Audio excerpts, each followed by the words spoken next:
नेता के तौर पर राजेंद्र गुढ़ा इस साल सबसे ज्यादा चर्चा में रहे।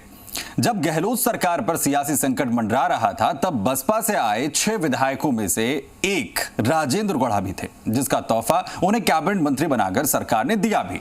लेकिन भावतिरी के बहकर गुढ़ा कई बार भाषाई मर्यादाओं को तार-तार करते दिखाई दिए। उन पर अपने बयानों से कभी महिलाओं का अपमान करने के आरोप लगे, तो कभी सियासत को अपने फायदे का टूल साबित करने की तोहमत भी गुढ़ा के माथे पर मढ़ी गई।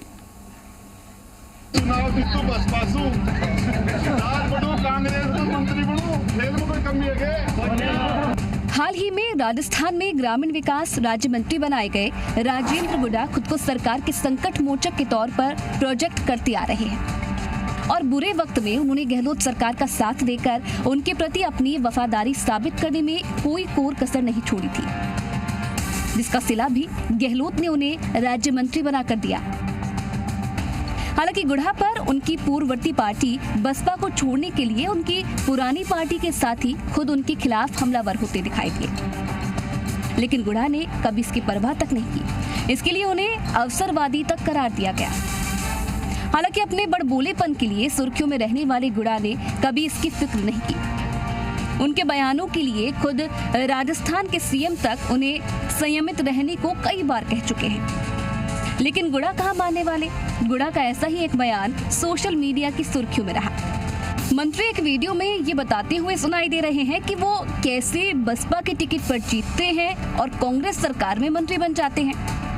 सोशल मीडिया पर शेयर किए गए इस वीडियो में गुढ़ा कह रहे हैं, तो चुनाव जीतू बसपा सु कांग्रेस में मंत्री बनू, भी कांग्रेस के माइन दरी उठालो को टेम आवे जनाने को फेस मारो है कांग्रेस।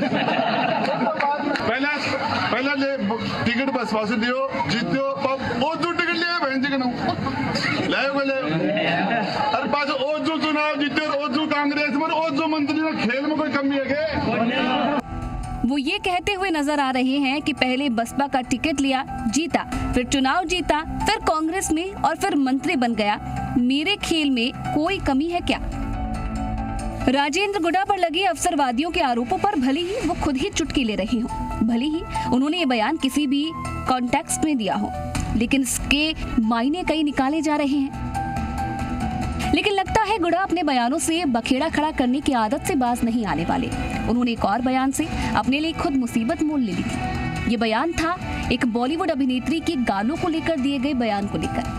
आरोप लगी कि बीते दिनों उन्होंने अभिनेत्री और सांसद हेमा मालिनी और कटरीना कैफ को लेकर अमर्यादित बातें कही। इसे लेकर सोशल मीडिया पर गुढ़ा के खिलाफ यूजर्स ने मोर्चा खोल दिया था। दरअसल राज्य मंत्री बनाए जाने के बाद पहली बार गुढ़ा अपने विधानसभा क्षेत्र उदयपुर वाटी पहुंचे थे।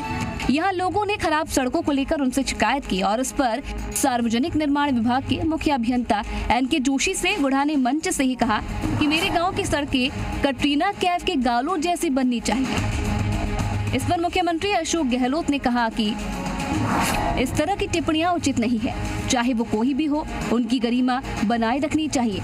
अगर वे राजनीति के लिए अपनी सीमाएं लांघेंगे तो कोई भी इसे पसंद नहीं करेगा। मुझे उनके बयान का संदर्भ नहीं पता, मैं पता लगाऊंगा, लेकिन आपने जो कहा है उसके अनुसार सभी को गरिमा बनाए रखनी चाहिए। राज्य मंत्री राजेंद्र गुढ़ा ने ग्रामीणों की शिकायत पर अपने अफसर से पहले कहा कि मेरे गांव की सड़कें हेमा मालिनी के गालों जैसी बननी चाहिए, और थोड़ी देर बाद गुढ़ा हंसते हुए रुके और फिर बोले, नहीं, हेमा मालिनी तो बुजुर्ग हो गई है। फिर मंच से ही सभा में मौजूद लोगों से पूछा कि आजकल फिल्मों में कौन सी अभिनेत्री चर्चित है, और इस पर लोगों ने कहा कटरीना कैफ। और लोगों की बात सुनकर गुढ़ा ने अफसर से कहा, तो फिर मेरे गाँव की सड़कें कटरीना कैफ के गालों के जैसी बननी चाहिए। इस घटनाक्रम के बाद गुढ़ा की हर तरफ आलोचना होने लगी। सीएम गहलोत भी मामले में बयान उन्हें देना पड़ा। उन्होंने कहा कि किसी भी पब्लिक फिगर को अपने बयान देने से पहले सोच समझ लेना चाहिए। बयानों में शब्दों की मर्यादा बनाए रखनी चाहिए। आपको बता दें कि गुढ़ा के इस कदर खुल्लम खुल्ला बयानबाजी के पीछे वो इस घटनाक्रम को वजह मानते हैं जिसमें सचिन पायलट और अशोक गहलोत के बीच विवाद के दौरान राजेंद्र गुढ़ा ने बगावत करते हुए 5 बसपा विधायकों के साथ कांग्रेस ज्वाइन कर ली थी।